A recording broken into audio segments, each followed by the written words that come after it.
What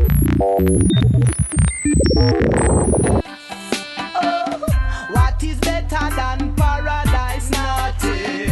Ethiopia is the child I am balling.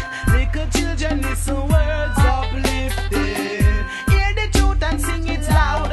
I know where I'm from. I'm an African. We're here with the students of the Sankofa Youth Initiative, SYI.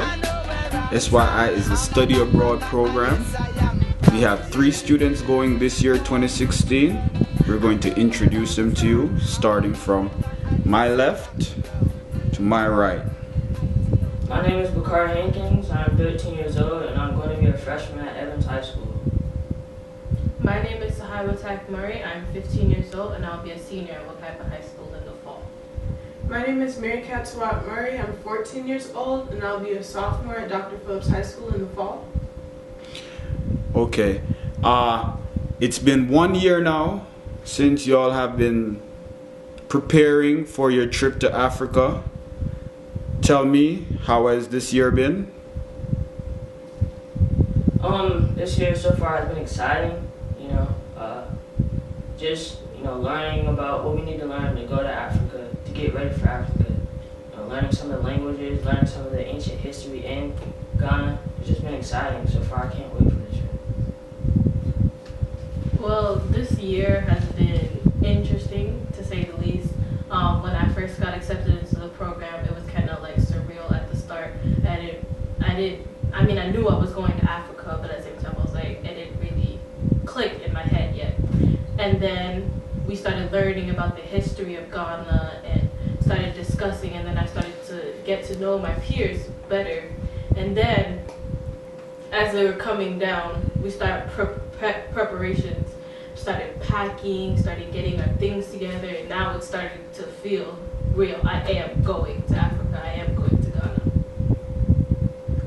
For me, the year has just been a completely new experience because not just like the packing for the trip, we've done a lot of different things that I haven't really done before, like the different types of fundraisers and just really thinking about different things we can do to raise money. We did a fashion show. I've been doing a lot of baking and doing a lot of different things to help raise money for Ghana, and like I found skills that I didn't know I had.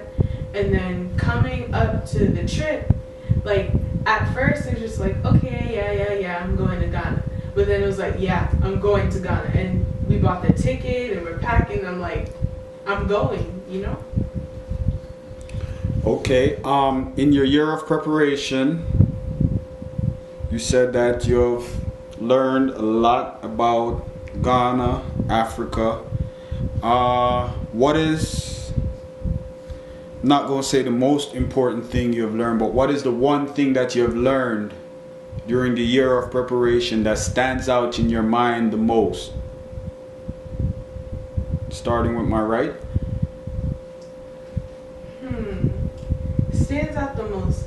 I think that one of the things that probably resonate with me is just how different and similar it is, because a lot of the times Africa is so removed from my mind. Like I almost think of it as a different planet, like somewhere I've never been. And when we were learning about like the culture and things like that, they have a lot of different things that are similar here. Like well, maybe not here because I have Jamaican roots, so like some of the foods that they eat over there are similar to some of the stuff I grew up eating. And I'm really excited to try those different things. So like food and culture is very different, but I didn't know anything about it, and now I kind of do, and I'll be able to learn about it more hands-on when we get there. I have a follow-up question for you. Okay. How can something be different but similar? Okay, different but similar as in, let me try to give it an example. Yeah, that's what I'm asking for. Alright, an example would be like, say you were listening to like a song from 2 different artists and they have like similar sounds, but if they're from 2 different places and they're touching on 2 different like political things, so there's like similar sounds but then talking about 2 different things maybe? Does that make sense? You're asking me if it makes sense? You said it, so... Well, you asked me a question, I just wanted to make sure you like... Did I understand? Yeah. Okay. Sahai, what's that? The thing that resonates with me the most would be like the spiritual aspect of my journey. I heard someone say during our year-long preparation that it's going to be the first time that my bloodline has reached Africa since it left. And that like speaks strongly to me. I feel like I'm carrying all my ancestors back. So it's like, when I go there, I'm not just going for myself, I'm going for all the people before me, and that's important. And I need to represent myself and carry myself in a way where my ancestors would be proud of me. Bakari? For me, it's going to be, like, basically what Mary Kat said, the difference is, I know in Ghana, the gold, the richness in the soil is just going to be so different for me and so mind-blowing. The different foods and the fashion, that they have, the traditional fashion, and also the music, it's going to be mind-blowing to me. That's what I think is most important for me in going to Africa. And what was the thing that you learned during the year that stood out the most to you? Well, I guess learning Ghana, learning the soil, learning, how rich they are, the cocoa beans, just learning the economic point of what Ghana is. Okay, so the wealth of Ghana. Yes, sir. Okay. You're like 10 days away from your trip. Yeah, 10 days away from your trip. So, what does it feel like knowing that next week you'll be taking a plane for almost a day of travel to Africa? Like, what are you feeling right now, Bakari? It's overwhelming. My heart is beating fast just thinking about it. It's going to be an exciting trip. I just can't wait to go. I'm just going to be so overwhelmed, so excited to go. It's just crazy right now. Sahai? Well, I'm excited and kind of nervous and stressed at the same time because first, it's going to be my first time taking an intercontinental flight. So, like, being on a plane all day, that kind of worries me. I don't really know how that's going to be. But I'm also excited because I get to go on a flight that's all day. So it's like both worries me and excites me at the same time. Marika? For me, I think I'm a little bit overwhelmed, and then I think I'm a little bit too excited at the same time because I've been doing a lot of research and been getting a lot of advice, and then it's just trying to process everything, knowing which advice pertains to now and packing and make sure I have everything because I don't want to go there and not have something. And then at the same time, I'm thinking about the plane trip and what that's gonna be like. And I think I'm a little bit too excited. Yeah, you look kind of excited. Okay. What's the first thing you want to do when you reach Africa? Eat. What was that, Sahai? What time? Okay, the first thing I want to see is I just want to see what it looks like. I'm seeing pictures, but I just want to see what it looks like. And the next thing I want to do is eat food. I just want to know what the food tastes like. Okay, Bakari. What do I want to do when I just want to...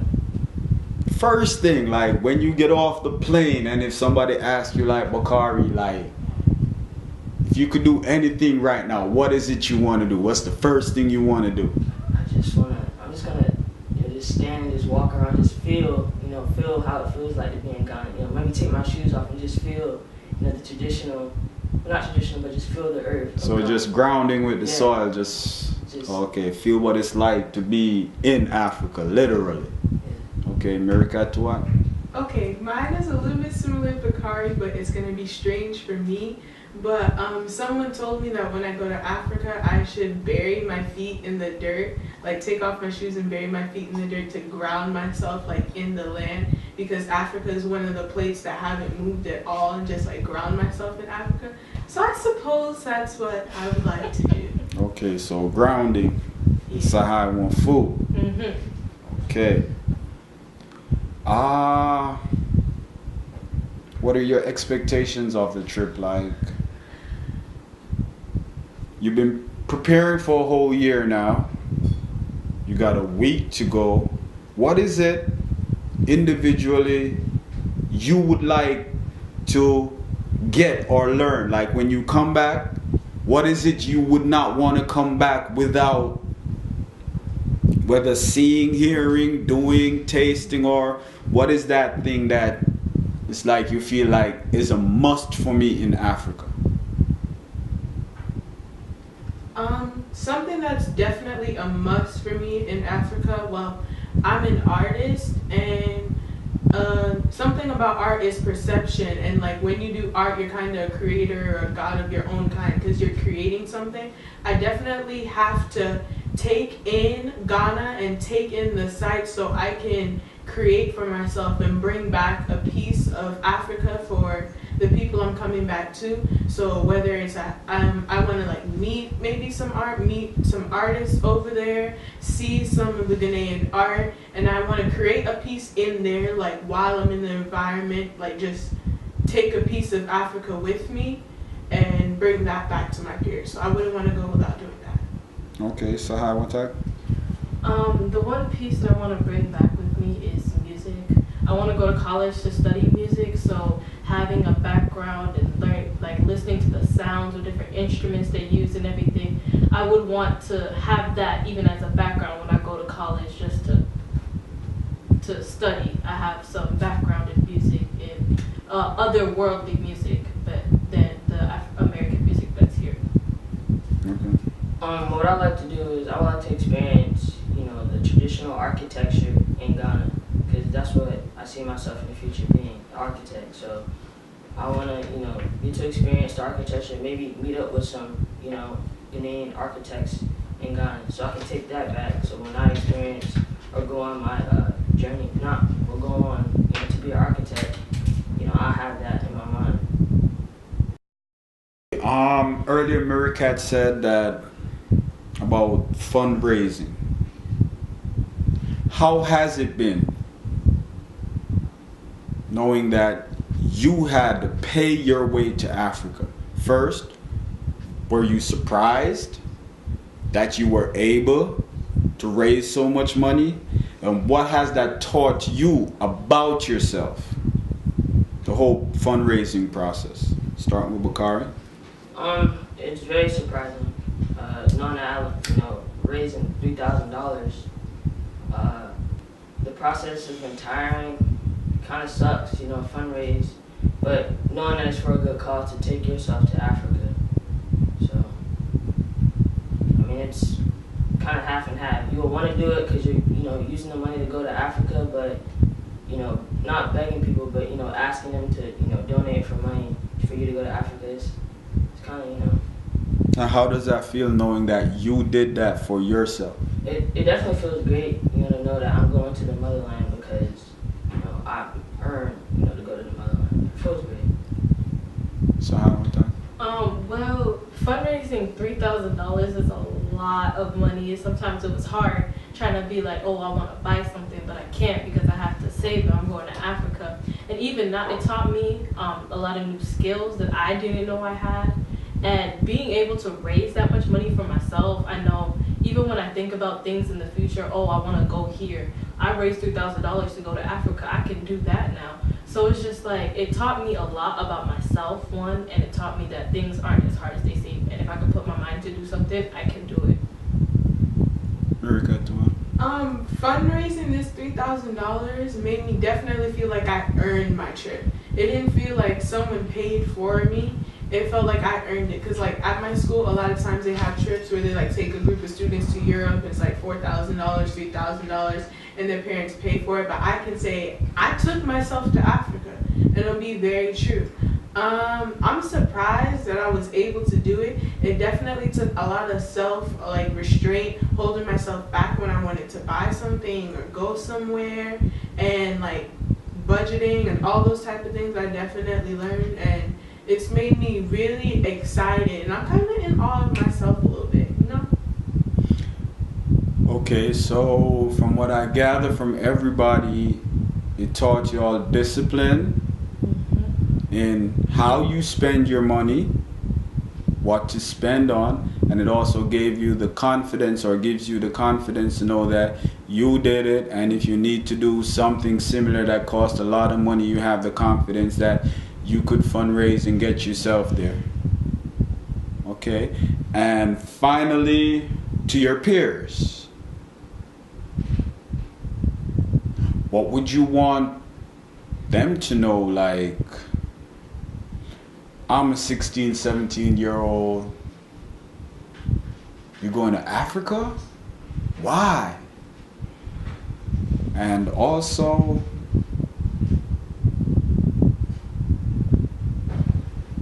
convince me that I should also. It's important to me. Like, what would you say to somebody like me? Be like, why are you going to Africa? Like, why don't you go someplace cool like Rome or Paris or London or something? Well, I would say the reason why I'm going to Africa because, you know, I'm going home, technically. Everybody, you know, I got friends who've been to Rome, who've been to, you know, London. I mean, it's cool and all, but I want to go home. I want to, you know, be with my people that I've been taken away from. You know, I don't be sitting here stuck in the USA. I want to go to Africa because that's where my ancestors were taken away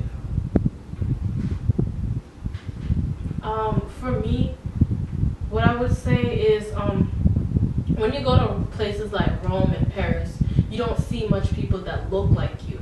And when you go to Africa, you see people that look like you who are walking the streets every day. It doesn't make you feel like a tourist. It makes you feel like you are visiting some place that you should have been or that you lived at one point in time. It makes you feel more relaxed. You don't feel like, oh, it just makes you feel more grounded, more at home. Well, I guess I have to say similar things to Sahai and Bakari, but also when you go to other places in the world, for other people when they go there, they're returning to people who look like them, and when you're going to Africa, you're returning to people who look like you. Don't you want to be around people who are going to welcome you, your past? Because I haven't been to Africa yet, but I'm hoping to find some sort of like spiritual connection and link, you know, and seeing people who look like you, who have achieved so much as well, just to see all those different things. And why not Africa? It's a pretty cool place. It's diverse, and we're going to Ghana, and I'm really excited to go there. They have programs over, they have a science program over there that's amazing that people from different countries come to go to, and I just really want to experience Ghana, and you should too. Okay. And finally, what do you have to say to the people who have donated or supported your fundraiser or still want to donate? To everyone who has donated and people who want to donate, it's such a great help because when we're going to Africa, you're helping fundraise us as ambassadors to create links, and when we go over there, we'll meet new people and create links to do that. We can come back and help share that with everyone else. And just supporting us has been amazing. Well, I know for me that I couldn't have done it without people helping and supporting and helping us fundraise. So, hi, what's that?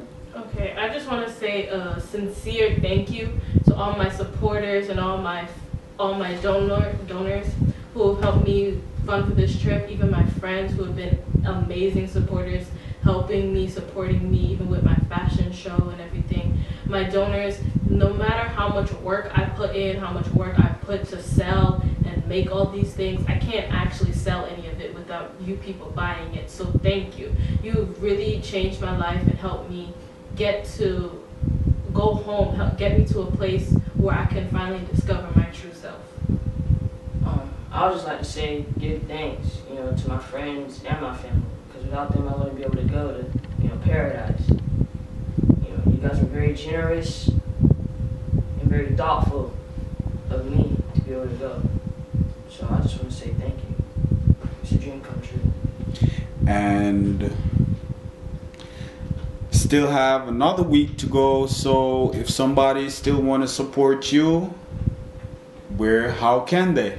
Start with Bakari. Well, you can still support me on GoFundMe.